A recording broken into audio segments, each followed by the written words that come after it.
tardes. Yeah, so good morning, everyone. Thanks for coming. It's a pleasure for me to introduce you to Julia, Dr. Julia Bodensteiner. She's visiting us with the early career visitor grant for like 5-6 weeks. She's been here for a while, time flies. So if you want to talk to her, do it quickly because she's leaving on Tuesday. She comes from ISO Garching to work with me and Michael. There she combines her research on massive binaries and binary interaction products in massive star binaries with duties on new instruments for ISO like SOX that will go to the entity and ARIS that has been recently installed in UT4 in Paraná. Before going to ISO, she did her PhD at the KU Leuven in Belgium, where we met and started working together. And I will give her the microphone now so she can tell you about my stuff. Well, thanks a lot for the introduction. Thanks a lot for having me. It's a pleasure to be here. And yeah, especially with the early career visitor grant. So that's great. As Anna said, I'm leaving fairly soon because time really flies. So if you want to chat about something, just come to me in my office over coffee or anything. Yeah, so today what I want to talk about is classical BE stars and what exactly they are. You will see in a few slides, and how we can use them to constrain massive star evolution and interaction physics. And also what I mean by that, you will see in a few slides. But basically, to set the scene a little bit, this is what this talk is mainly going to be about. So we're talking about stars, and in particular about massive stars and their evolution. So what this schematic view shows is the evolution of stars as a function of their mass. So basically at the bottom, we have, well, I don't want to say low mass stars, but maybe let's say intermediate mass stars, maybe stars that have a spectral type of a late B star that have maybe 3 solar masses. These stars are born, and basically time goes from left to right. So they are born, they become a star, they live most of their lifetime on the main sequence. Eventually they evolve off the main sequence, maybe they make a planetary nebula, and they end their lives as white dwarfs. So if we go up the scale, so if we go to higher masses, the stars evolve differently. So for example, if we look at a star of around, let's say 8 solar masses, it might have a spectral type of maybe early B, something around that. And then the evolution is a bit different. So those stars at the end of their main sequence, after they formed like, probably like lower mass stars, they evolve into not a red giant, but a red supergiant, maybe a blue supergiant. There might be some loops in this evolution that we're not yet sure about. And eventually, potentially after a supernova explosion, they end their lives as neutron stars. And if we go to even higher masses, so for example, maybe 20 solar masses, we have O stars. The evolution of those is always accelerated because the more massive a star is, the faster it evolves. And those potentially also explode as a supernova, or maybe not, and end their lives potentially as black holes. And you're seeing I say a lot of potential here because there's a lot of open questions in this evolution that schematically is depicted like this. So why do we care about these kind of stars? Well, as you've seen already, these stars are massive, they are luminous, they are important sources of ionizing radiation for their surroundings. They produce chemical elements in their evolution, and when they explode at the end of their lifetime, they enrich their surroundings with chemicals, but they also provide mechanical feedback. And so they have a strong impact on their immediate surroundings, and they're often formed in associations. So there's a lot of them around, and there's a big impact. Also, well, they end their lives as supernovae. So that's what makes all of this big impact. And of course, if we study distant galaxies, then there's a lot of stars in there, and some of them, and the most luminous ones, will be massive stars. What we see are these building blocks. And of course, since recently, we also know there is gravitational waves. Those come from double compact objects, potentially stellar mass black holes or neutron stars that come from massive stars in the first place. So if we want to understand those events, we have to understand the evolution of stars that make these objects in the first place. So, okay, we don't only want to understand them, but there's also a factor of actually distance in this, or if especially we think of gravitational waves, there's a factor of metallicity. Because, for example, these gravitational wave events that we observe are at much lower metallicities because they have very, very far away. So we don't only want to understand these massive stars, but we want to understand them and see if there's an impact of metallicity on their evolution. Now, if we observe a lot of stars, we actually see that there's a complication that arises. And I'm just showing one example here of the Tarantula region, because a lot of the observations have happened there. So this linear kind of stringent evolutionary picture that I've shown in the first slide was actually challenged maybe 20 years ago by the observations that a lot of these stars are not single stars. So they don't form as single stars, they don't live their life as single stars, but they have a companion star. So a second star that is very close to the star, that the two of them orbit around each other, and they really strongly impact the evolution of actually both of the components. And observations have shown that if we look at B-type stars, the fraction of these binary systems is around 50%, and the higher we go in masses, the higher that fraction is, up to maybe 70% of stars that actually interact. So there is a big impact of the companion on the evolution of the single star. Of the primary star. So what does that mean? Well, we don't only have to look at the evolution of one star if we want to understand what happens with these stars, but there's a second star. And depending, of course, a lot on the configuration. So for example, on the period, the distance between the two stars, the orbit, the mass ratio, and all of this, interactions between the two stars can happen. And this is just one channel that I'm showing here, where the more massive star, the primary, eventually evolves like it would be as a single star, but then you have a second star close by. So what happens is that mass transfer occurs from the more massive star to its companion.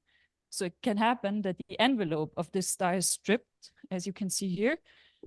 And what we're left behind is basically with the core of the previously more massive star, the primary, while a lot of its envelope and all the material was dumped on the secondary, its companion star. And you can imagine that that drastically changes the evolution of both of them. And then depending on what happens with the configuration of the system, we can, for example, imagine, as is depicted here, that this stripped star is still massive enough to explode as a supernova. Well, if that happens, then we might end up with a system that is shown on the top right, like a system with an X-ray source, because you can have accretion from the previously stripped star that is now a compact object. You can have an accretion disk from the companion, and we observe these systems. And again, if the configuration is very favorable for this, we might end up with two compact objects in a tight binary that might merge. And we actually need these binary interaction scenarios to explain the gravitational waves that we observe. So this is really an important channel that we need to understand. And if we want to understand all these points that I've mentioned before, the feedback, the chemical enrichment, the building blocks of galaxies, the gravitational waves, we need to take into account that these massive stars are in binaries. So basically the same picture again in a more schematic view, because it's not as easy as I've just said. So this is just a similar thing where you start off with two main sequence stars. Roche-Loeb overflow means there's mass transfer between the two components. The more massive one is stripped. The secondary receives material and also angular momentum.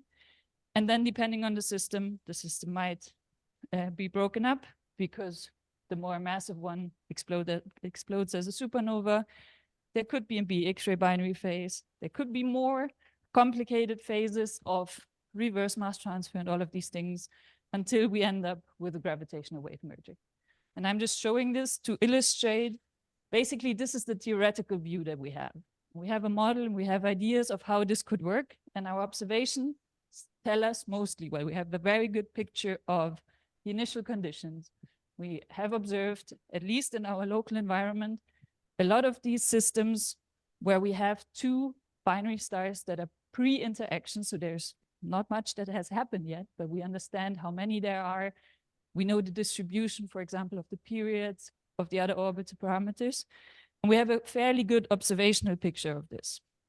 And we're getting a much better and better picture of the last step that we might reach if the configuration is right from gravitational wave events. So with the new observing runs of LIGO, Virgo, and Kagra, we're adding objects to this all the time. But what we're missing a bit is the picture in the middle. So there's a lot of open questions that concern different parts of this schematic view that I've just said. So for example, we don't really know yet how this mass transfer between the two components actually works. For example, how stable is it? How much material that the primary loses actually ends up on its companion star, and how much of it is lost basically to the surroundings. We don't really know how the accretor, so the secondary star, how it responds to all this material. We think that it gets a lot of material and also angular momentum, and we think it spins up, so it becomes a rapidly rotating star. But that's also an open question. How does it spin down? How long is it a rapid rotator? And all of these questions. And then there's a thing that I haven't mentioned yet, which is the phase called common envelope evolution, which is a big question mark that we need in some of the models to actually reach these gravitational wave events in the end, which means that we have two stars that enter the same envelope. And well, we basically have a big question mark there, and there's some models that try to describe this, but yeah, it's very uncertain. Then there is the supernova kicks that I've mentioned before that, well, we have some observations on, but still lots of open questions. How many systems are broken apart? How many stay together? What is the impact on the orbits and all of these questions?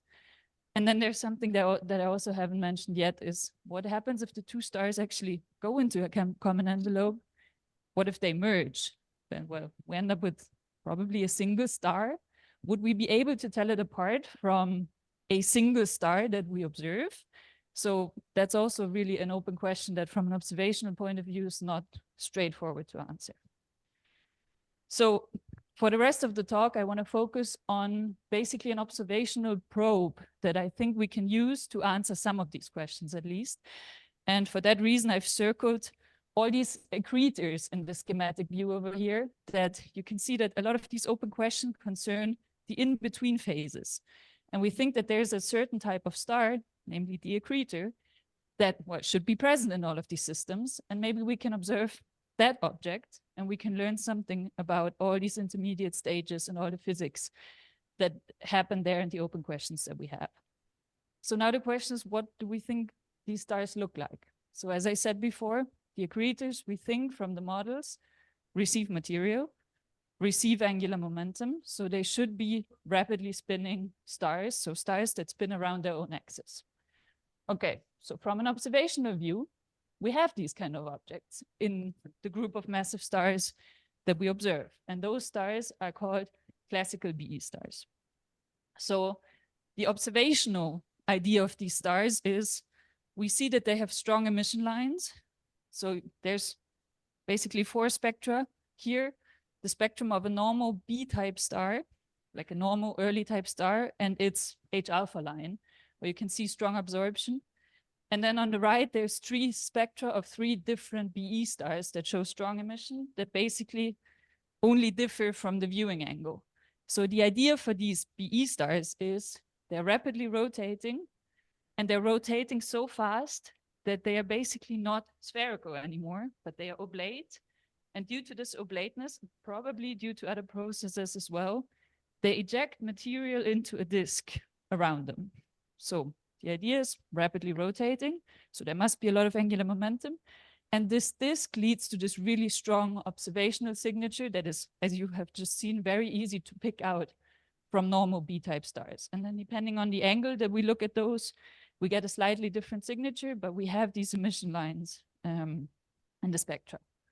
So from an observational point of view, we know that there's a lot of these stars. So if we look at all B-type stars in the galaxy, all the ones we know, we see that the BE phenomenon occurs for around 20% of them. And we see also its transient. So there seems to be rapid rotation in those, but the disk can appear and disappear from an observational perspective. And as I just said, the interpretation of this observational characteristic is basically exactly what we were looking for. So we know these stars are rapidly rotating. How rapid is still unclear, but definitely very rapid, close to this critical breakup velocity where the stars would really, in principle, break apart, which leads to this formation of a disk around them. And okay, of course, many open questions here and many complications if we want to observe them. So as I said before, They are variable. It's a transient phenomenon. It's unclear how close to critical they are actually rotating. We don't really understand what exactly is needed to form this disk. There seems to be a duty cycle, and these stars are highly deformed. But the important point in the context of this talk is we think that this rapid rotation that really puts them apart from normal B-type stars is that they could be binary interaction products, so they could be these accretors in previous interactions with the companion. So if we want to understand these previous interactions, maybe here we have the probes that we can use. So if we observe these PE stars and we get rid of all the complications that come with them that I've listed here, and we manage to understand the stars themselves and their potential companions, then we can learn something about all these open questions in binary interactions. So if this is really true, then we have some theoretical predictions for these BE stars, if they are these interaction products. First of all, well, if this is true, they are the accretors in this binary interaction scenario. So you need an interaction with a companion to actually form them, because you need the mass transfer from the companion to spin up the star. If you need that, then you shouldn't have any BE stars in pre-interaction binaries, unless we want to put triples, but let's for now not go there. So what we would expect from the observations is that we should not have many or no BE stars that have a close main sequence companion that is pre-interaction. If they go through this phase, then quite a few of those, depending on the supernova kicks, should also be broken apart.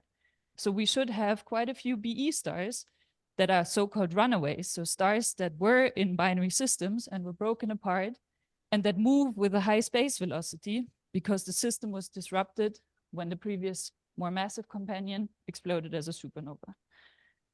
And the other prediction is that, well, that's probably the most important, that all these phases that we predict from the models here that are post-interaction, you should have a BE star with a companion if the system was not broken apart. So we should have a lot of BE stars that have stripped companions next to them, or compact objects if the system was not broken apart. And we can go and look for those. So we can see if all of these theoretical predictions for the binary properties of BE stars are true. And if yes, then we can use them to learn about the interaction physics. So basically, for the next 15 minutes, I want to go through the observational constraints that we have, and keeping in mind that these stars are complicated and there's a lot of open questions that come on top, but just focusing on what we know about the binary properties of BE stars. So first of all, do we know anything about BE stars and main sequence companions? So as I said before, if we look at normal B-type stars, I'm putting a very low number here. I'm saying the binary fraction for those that we find of spectroscopic surveys is above 25%. As I said before, if we go to higher masses, this number rises to 50% or something. But it's at least 25% if we look at normal B-type stars. We find that 25% of those have a main sequence companion before the two of them have interacted. What about BE stars? Well, actually, there is not really a dedicated spectroscopic survey that has looked at this for BE stars, given all these complications of variability and emission lines and all of these things. But there are some other indications. So for example, these stars, if you look at the spectral energy distribution of the stars, if you look at a normal star, you would expect that it just has basically a black body, SED, and here we're looking at the Rayleigh-Jeans tail of a normal B-type star. Now imagine you have a BE star. What happens is you have a disk. So you have a B star, you have a disk around, and the disk is cooler than the star itself. So you get an excess in the infrared from this emission from the disk.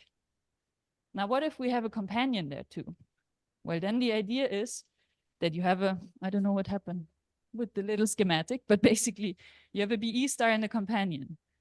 Then the companion has an impact on the disk and basically destroys the outer parts of the disk, and your disk is truncated. So the infrared excess that you would expect for a normal single BE star with a disk is less if you have a companion that is close enough to destroy the disk.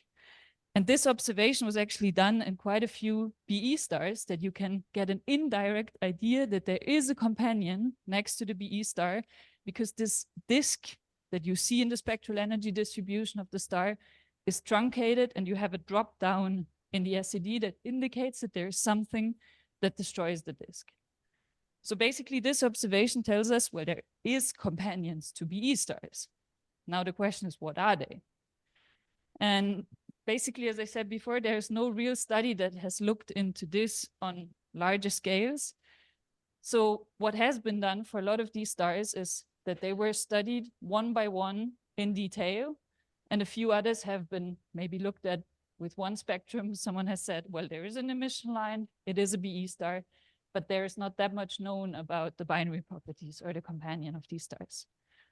So basically what we did is we went through all the literature that is available, as I said, because there's no spectroscopic survey or no homogeneous data set for those, to see if anyone has reported a main sequence companion, or if any of these indications for companions that, for example, were found in the spectral energy distributions have indicated that there is a main sequence companion.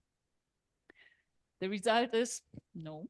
So while you would expect from an observational point of view that the easiest systems to observe are BE stars with main sequence companions, because you see both of the stars and both of the stars contribute to the optical light, actually none of the BE stars that we know was reported to have a main sequence companion in an unambiguous way. So all of the ones that we know, either we're uncertain about the companions, or the companions are some sort of, and I call them here, non-main sequence companions, so compact objects or stripped stars, and I will get to those in a minute. So now, if we put that next to the B-type stars, there is a big discrepancy, because the main sequence companions would be the easiest to observe, but basically there is no unambiguous report of any BE-type star with the main sequence companions, at least for the massive ones that I'm talking about here. For the lower mass ones, there's maybe one, but still, the number is very discrepant. So if we look at this, it basically says the first theoretical prediction that if BE stars are binary products, there shouldn't be many BE plus main sequence companions. We actually see that from this literature study, that again, it would be much better to have a homogeneous spectroscopic data set. But as far as we know, there's no report, despite the fact that those should be really the easiest to observe. So that's already an interesting finding. As I said before, if BE stars are interaction products, there should also be many of these systems that were broken apart. So what do we know about BE stars that are runaways? And I'm going to ignore all the other options that can make BE stars or B stars runaways. I just want to show a few examples. So one of them is one single object that is very famous, that some of you might seen. It's one of the brightest stars in the sky. It's called Zeta Ophiuchi. And it is quite famous because of the nice bow shock nebula that you can see in the infrared around this BE star, which indicates that there's a high velocity between the star and the surrounding medium. What observations have shown about Zeta Ophiuchi is it is a runaway star. It is an OE star, so like a BE star, but a little bit more massive. It has this bow shock. It has a very high spatial velocity, so it's moving with a high velocity through space. And actually, observations have shown that there's a pulsar, so a neutron star, that is basically moving in the other direction. So we can trace back a time and a place where that system was disrupted because the pulsar exploded as a supernova, which is nice because it's exactly what you expect from this binary channel, that the system was broken apart. And this star is a very rapid rotator, so it really matches this idea of this star is an accretor. And actually, there was a theoretical paper that looked into the potential history of this one object and said that this really matches all that we think we believe about a potential previous binary history, that you get a rapidly rotating accretor, the supernova of the previous mass donor, and then the disruption of the system, and now the two of them are moving basically independently through space. And what we observe is this really beautiful bow shock. So, okay, one object, and it works.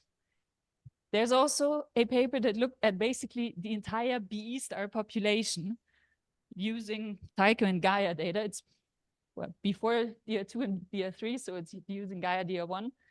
But basically looking at how many BE stars are runaways in the entire galaxy. Of all the BE stars that we know, they found a number, 13%, that needs to be compared to something. So they do population synthesis and all of this, putting in binary models. And the statement in the paper is all BE stars could be mass transfer binaries if you assume certain supernova kicks and certain binary physics. So basically what they say is the number of BE runaways is consistent with the picture that a majority or all of them come from binary interactions. And that's exactly point 2 of these theoretical predictions. So the number of BE runaways and also that one particular system matches the prediction that BE stars are really these interaction products. Now let's go to the last point. What do we actually know about these detected BE binaries? What do we know about BE stars that have stripped or compact object companions? Do we have observations of those? And I've mentioned before, they're most likely harder to detect actually than main sequence companions, because here we're talking about stripped stars, for example, or compact objects that don't emit any light on their own. So it's harder to detect them from an observation point of view. So what do we know about those? In order to introduce the first group of these objects, I have to do a little bit of a detour, because there's 2 famous, let's call them exotic systems, that were initially said to be something very different, and then, and I'm going to spoil here, turned out to be BE binaries with stripped companions. The first one of those is called LB1, which made it to the news because it was said to be impossibly massive. So the idea here and the initial interpretation of the data was that there is a 70 solar mass black hole and a B star in a binary system. Made it to the news because 70 solar mass black holes were not really predicted from theories. So a lot of theories were adjusted to actually make these kind of systems. And well, that was the initial idea. The second one on the first glance looks a bit different, made it similarly to the news. And again, I'm going to show in a second why the 2 of them are actually very different. This one made it to the news because it was said to be the closest black hole that was ever discovered. It was basically not far from Earth, from the sun. And if that would be true, then all the numbers of black holes that we think are in our galaxy need to be adjusted just because there was one found that was so close by. So again, made it to the news. The interpretation here was a little bit different. The initial idea here was that there is a B star in the black hole in a tight binary system, and then a BE star in a tertiary orbit that is much further away and basically unrelated to the inner system, which in the context of my work and my talk also made this very interesting, because that would be a BE star that formed like that on its own. So it's unrelated to the inner system. So not only is there the closest black hole to Earth in the system, but also a single BE star. So what I want to do now is walk you through the observations that actually led to these interpretations. And I'm going to focus on the second system, just because the data quality is much better. So the next few slides will be on HI6819, which was supposed to be this triple system with a black hole and a singly formed BE star. So I've shown you already some spectra before. So here's more for the spectroscopists among you. So basically, this is 51 spectra from Paris that I just shifted in the y-axis so you can actually see them. And there's 2 components that one can identify here. First of all, you might recognize this strong emission line that I've shown before that is very typical for BE stars. So that's one component. And then you can see on the right, these 2 lines that appear to be moving over time, which you can clearly see with your eye, that are indicative of a B-type star.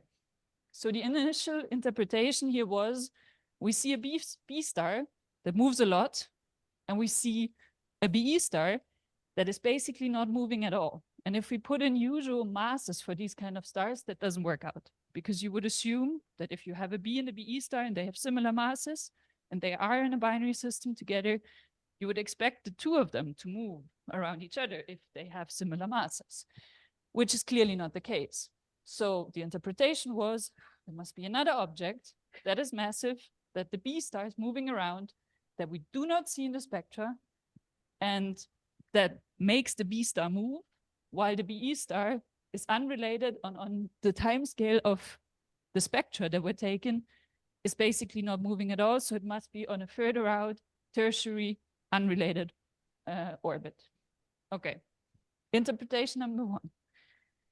Interpretation number two, what if our BE star, what if our B star is not a normal B star, so it doesn't have the mass of a normal B star, but it is actually a stripped star that lost a lot of its mass and transferred it to its companion, then maybe we can have exactly that configuration where the star moves a lot because it's of much lower mass than we expect. And we have only two luminous sources. We don't need a black hole.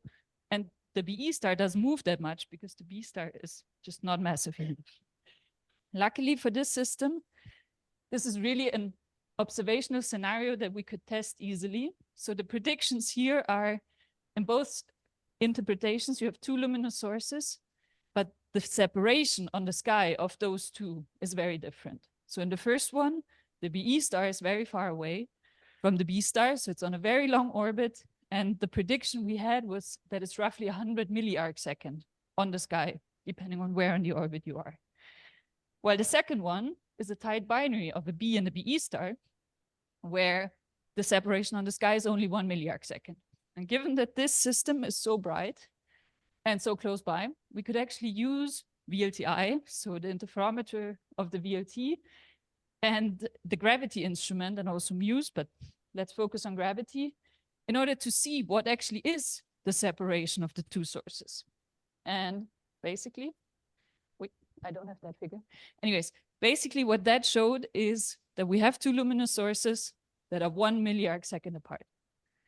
So that was the first observation. By now we've covered the entire orbit, and we really see that the two luminous sources, the B and the BE star, move around each other on a short orbit, so we can really exclude that scenario of a black hole and a triple and all of this.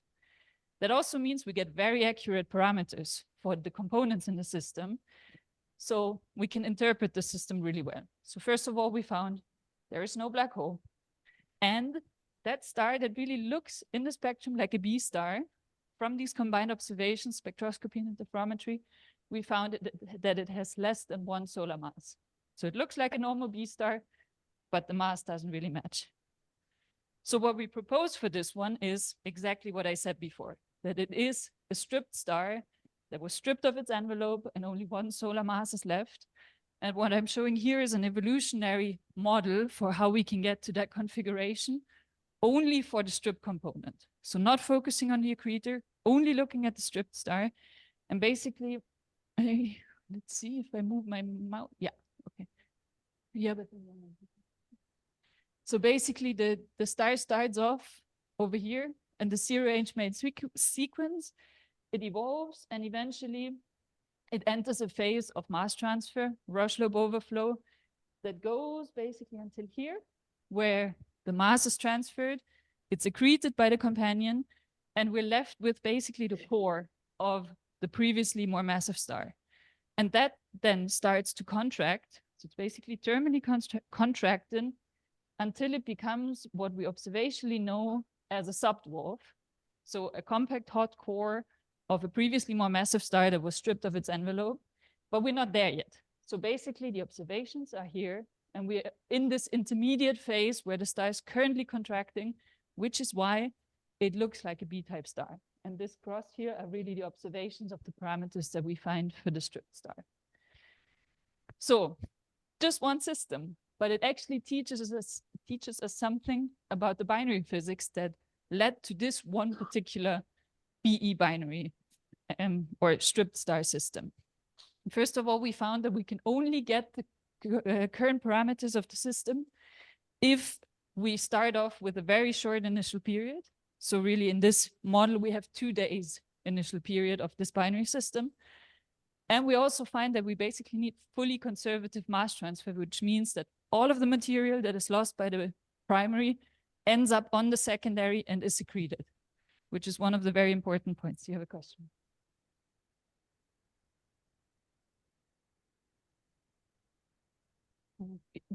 In these models, we assume it's continuous. Sorry? The mass transfer has stopped in this system. So now it's detached. It's a like roughly 40-day period. But in the models, at least, we assume it was a continuous phase of mass transfer. Okay. And I just want to do a quick note. We think that a very similar thing happened to this other system that is called LB1 that I've mentioned before. The observations are not as nice because the star is fainter. So we have gravity data for this one too, but it's much harder to interpret. But we think that the system is very similar. So I'm just looking at the time and I think I don't have that much time left. I'm gonna speed up a bit. So this is just two examples that I've shown you.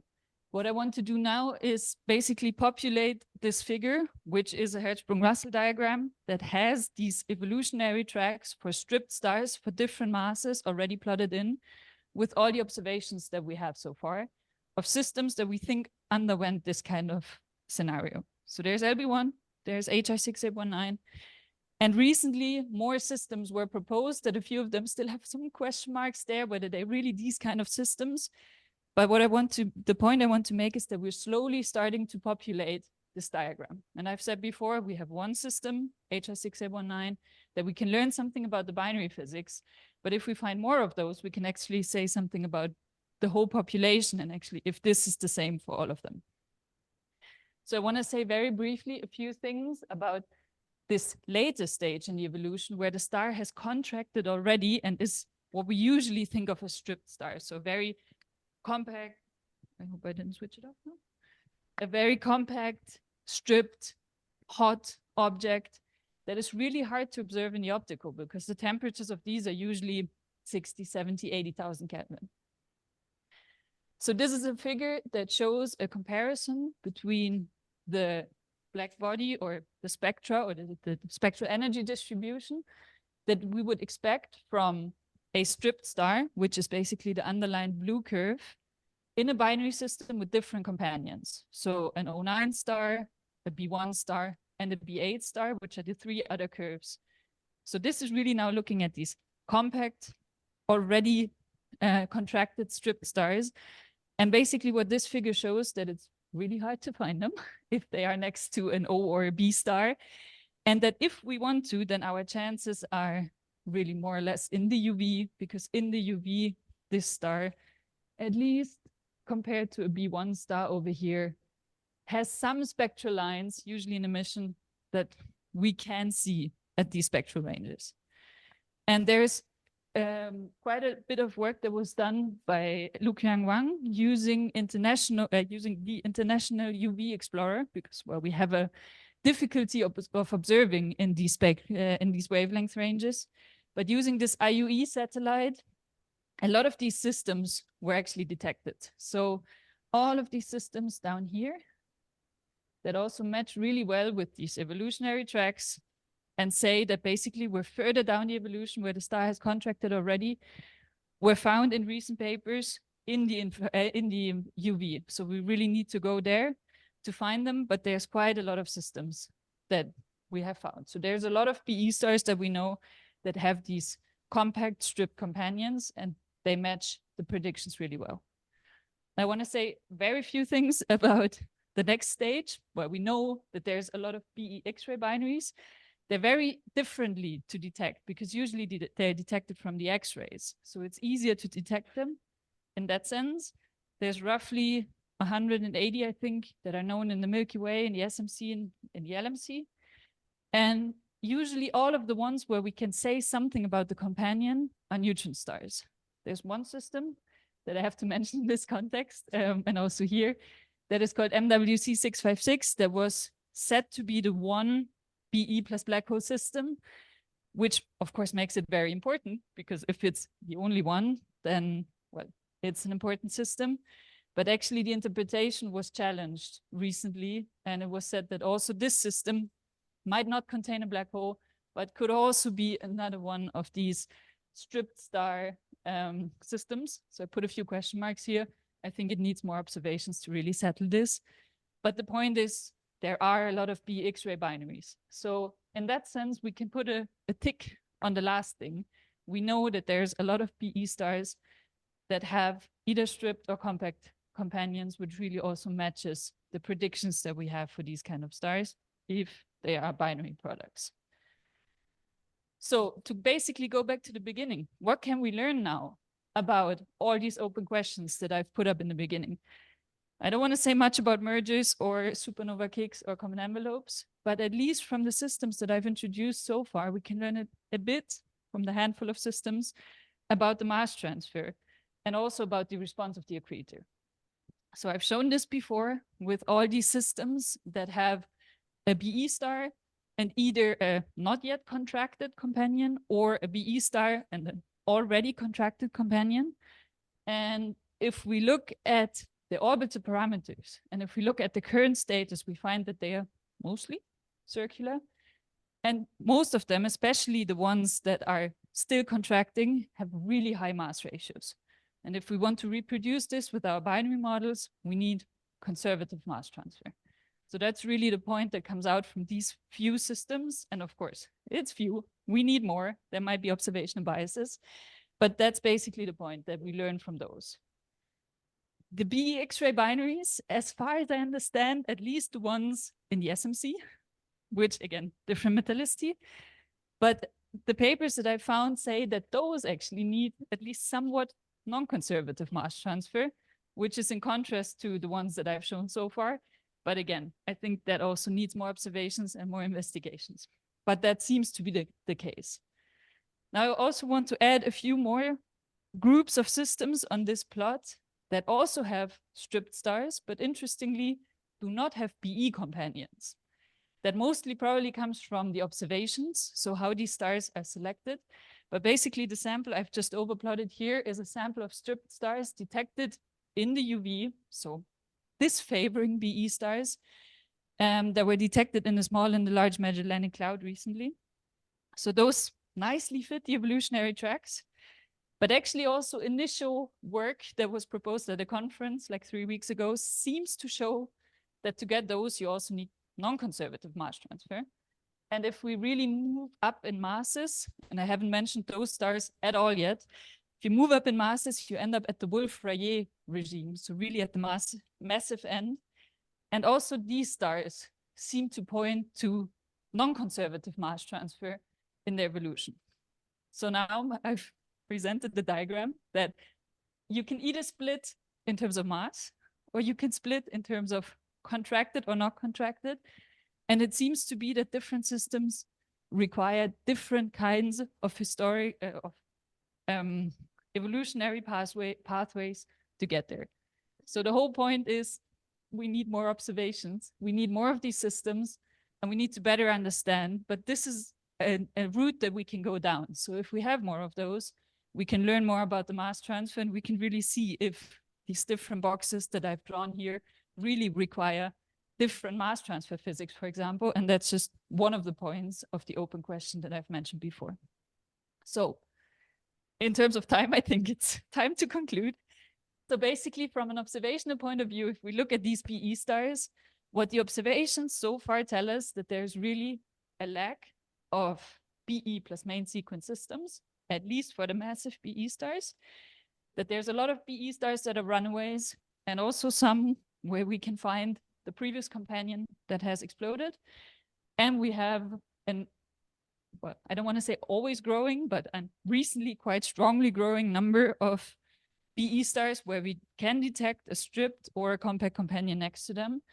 And all of these observational findings point in the direction that BE stars are likely interaction products, which makes them really nice probes. Well, first of all, if they are post-interaction binaries, they should have interesting companions, unless they were broken apart. So stripped stars, neutron stars, black holes, which are notoriously hard to find. And if we can understand the systems, if we can constrain the orbits, and if we have models that reproduce the history or the binary history, then we can also learn something about mass transfer efficiency. And I've shown a few, let's say, early ideas on this. And we can also learn something about the accretor and how it reacts to all this material that is dumped onto it. And I think, given the time, I'm going to stop here and, yeah, take any questions.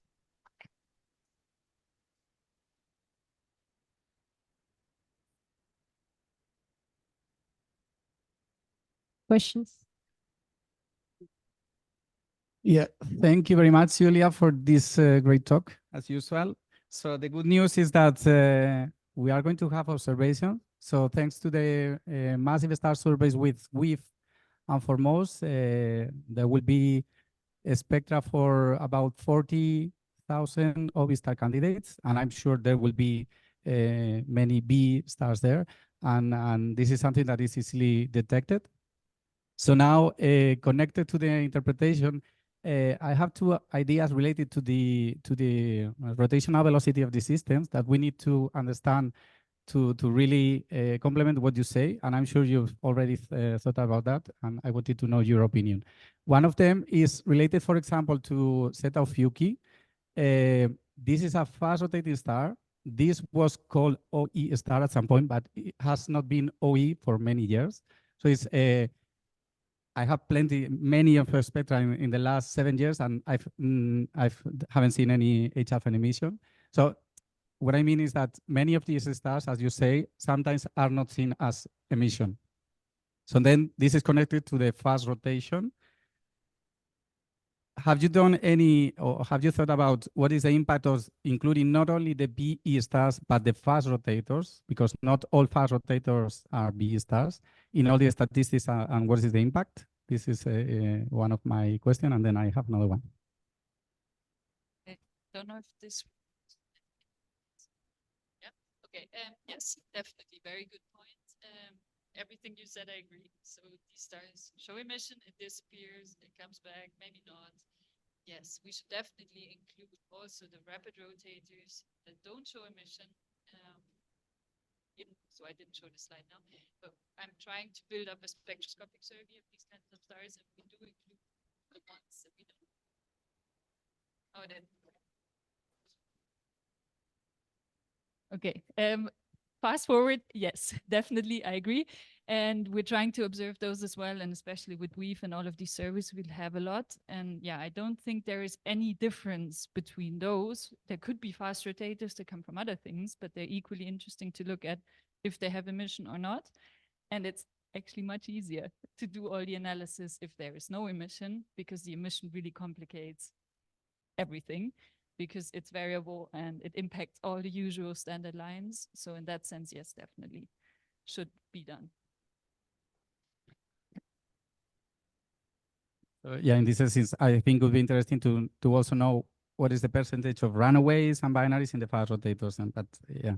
And then the second one is related to these binaries where you see the strip star that now is a B star.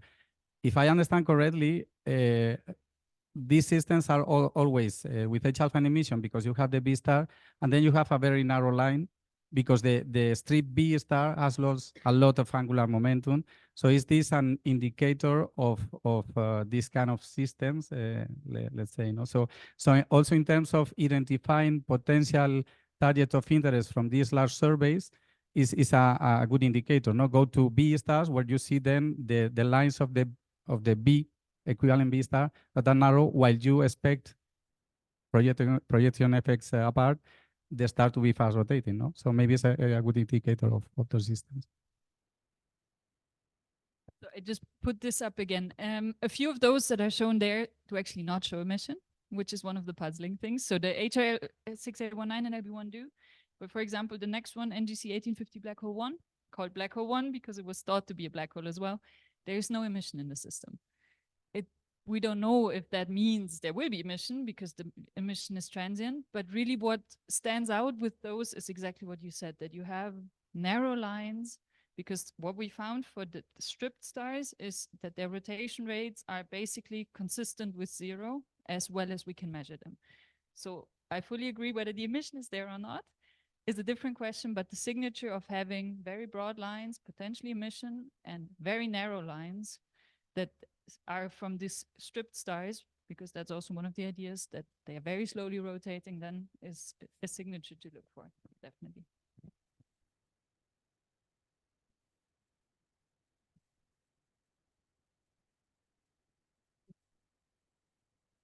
Hi, Julia. Very nice talk. The Gutenberg et al. Objects on that diagram there, I think you said they're in the SMC or the LMC. I can't remember both. So I think you said their visual counterparts are not B stars. Is that not a bit of a surprise, given the high numbers of B stars you would expect on those galaxies? And does that not contradict your hypothesis? I don't know if people online can't hear me, tell me. I'm using a different microphone now. I think so. First reaction, yes, definitely. I think it comes fully from the target selection. So that Gutenberg sample that is shown there is basically completely selected on photometry based on UV colors. And what we know for BE stars, as long as they show the disk, is that they have a strong infrared excess. So if you compare a BE star with a B star, it's redder because of the infrared excess. So if you do a very strong selection on, you want the bluest or the UV brightest objects, you're biasing yourself against the BE stars because of the emission. Whether the companions are rapidly rotating or not, going back to Sergio's comment, is a different question, and I think we have to wait for the analysis in those ones. But So let me understand. The selection was made using optical colors. using UV colors. But why should that bias against BE stars? Because they may have an infrared excess, but if they have a hot companion, they should still have a UV excess. It is a combination of different filters that is used, which I don't exactly which ones, but basically, yes, it biases against the red objects and it favors the blue ones, because the idea was really to look for the hot component. But what it says is you get a lot of B stars with strip star companions, but they're not BE stars. Yeah, exactly. Yeah. So we Okay. definitely need to look into that sample, and So it sort of breaks the B star connection, though, right? I don't think so. I think we need to check the rotation rates of those, because yeah, as we just said, the emission is transient and all of this. And of course, I'm not saying that every stripped star has a BE star companion, but it's definitely an interesting point, yes. So, thank you very much, Julia. Very interesting. So, is there any scenario, evolutionary model or so, to form a BE star from a single B star? Yeah. And would you expect to find them in your percentage? Yeah, so I've completely jumped over this part in the sake of time. Yes, there are models that predict that if you have a single, let's say a single massive star, and it evolves just as it evolves, then depending on how you put in your theoretical models the transport of angular momentum between the core and the envelope, if you have a strong coupling between the two, and as the star evolves, the core contracts, the envelope expands, and as the core contracts, it spins up. You can, if you assume you have an efficient transport of angular momentum, you can get your envelope spinning as well. And basically in those models, if you assume a high initial rotation rate, you can get to almost critical by the end of the main sequence evolution, only based on a single star evolutionary track, depending on the models that you use, and requiring quite a high initial rotation rate as well. Now, what would be, in terms of, or context of the talk that I've given, what would be very different would be the binary properties. Because if the star can become a BE star on its own, well, it wouldn't care about its companion.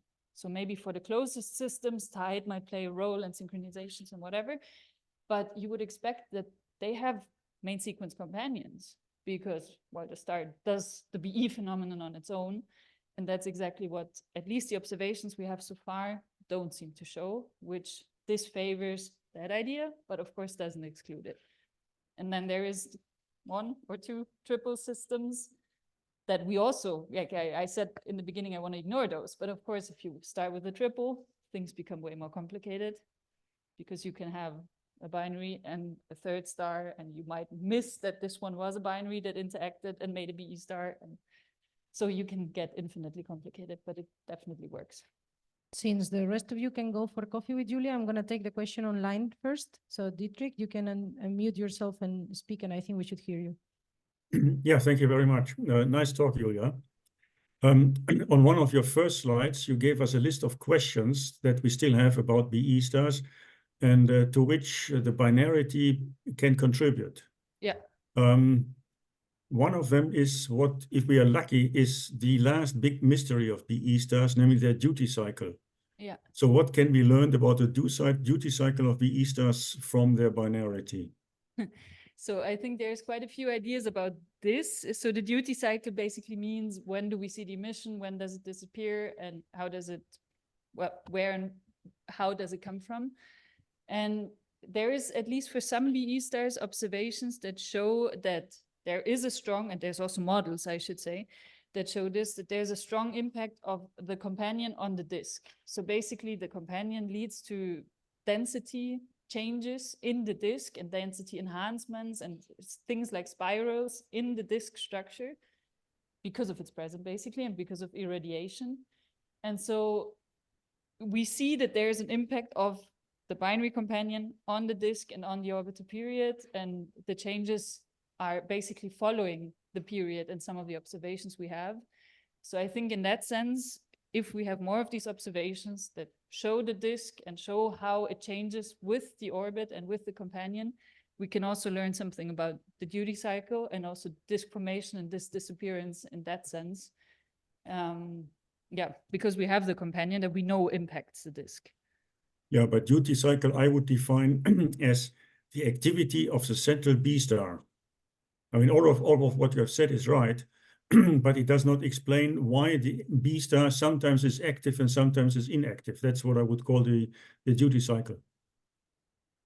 So I guess you're also referring to the pulsations that I've left out, actually, mostly in this talk. Maybe, but not only. Okay, thank you very much. Thanks. Thank you. One more question in the room.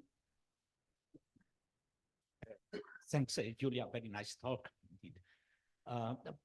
Building on the question by Gonzalo, if I understood the numbers that you presented, most or a large number, perhaps the majority of BE stars do not show any evidence of past binary interaction in the sample. Okay, so you said which 90% of the BE stars are perhaps single. 13% are runaways, so this is 10% of them. A few of them were with companions, so still the majority do not show any sign of past binarity. Is that right, or I would phrase it slightly different? No, it's correct. The point is that this comes from a literature study, and a lot of these stars don't have many observations. So in that study, we call them presumably single because we have no evidence. Nobody in the literature has ever reported anything different, which does by no means mean that there is nothing. It's just we don't know yet, or there might have been for some of these stars, there's one spectrum from 20 years ago or two spectra from 2000. So there's just not enough information to say anything about that. And let's be correct, they still have no evidence. Yeah, exactly. There were a few hands over there. One last one before coffee, if it's quick.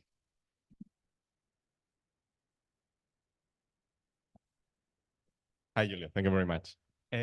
My question is about the chemical abundances. So which is the analysis? I presume that you have done the analysis or tried to do the chemical abundances. Okay. But I believe, like, particularly for the strip star, that this is one of the key points. So actually for the ones that are on the right, so let's just say LB1 and HR619, because those are the ones I've been most involved in. actually before even I think it was LB1, before we even proposed that there's a companion, there was a paper out by Irgang et al. That said, the abundances are really weird, so this should be a stripped star, without realizing that there's a rapidly rotating companion there. So definitely there is something, and in HI 6819, we also found indications that the material on the stripped star is CNO processed.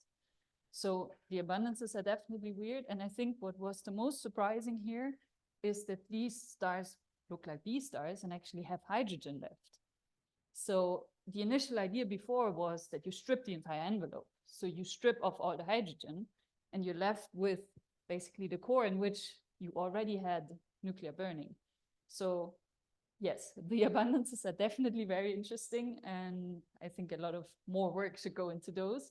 But the initial work showed that there's CNO processed material and that the hydrogen envelope is not fully stripped or potentially reaccreted. Thanks for the talk. Very nice. My question goes to the black holes, because or like the companion black holes. You mentioned several of them that basically proved not to be black holes at the end. Would you expect black holes, some of the BE stars having black holes? And if so, why is there currently no real observation? Just some suggestions on it.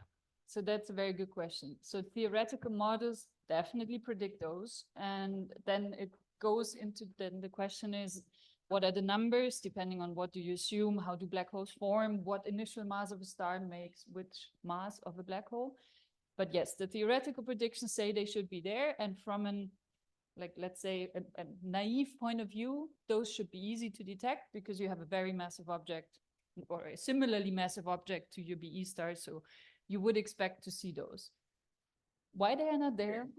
Very good question. So there's, I think, I hope I'm, at least for the massive stars, there, I think, are two systems where we think there is an O star and a black hole that is not an X-ray binary, not an OE star, but an O star. And apart from that, yeah, we need more observations. And I fully agree. We should find those from an observational point of view much easier than the stripped stars that are much less massive than the black holes, for example. I think we have to move for coffee. Is that okay? Yeah.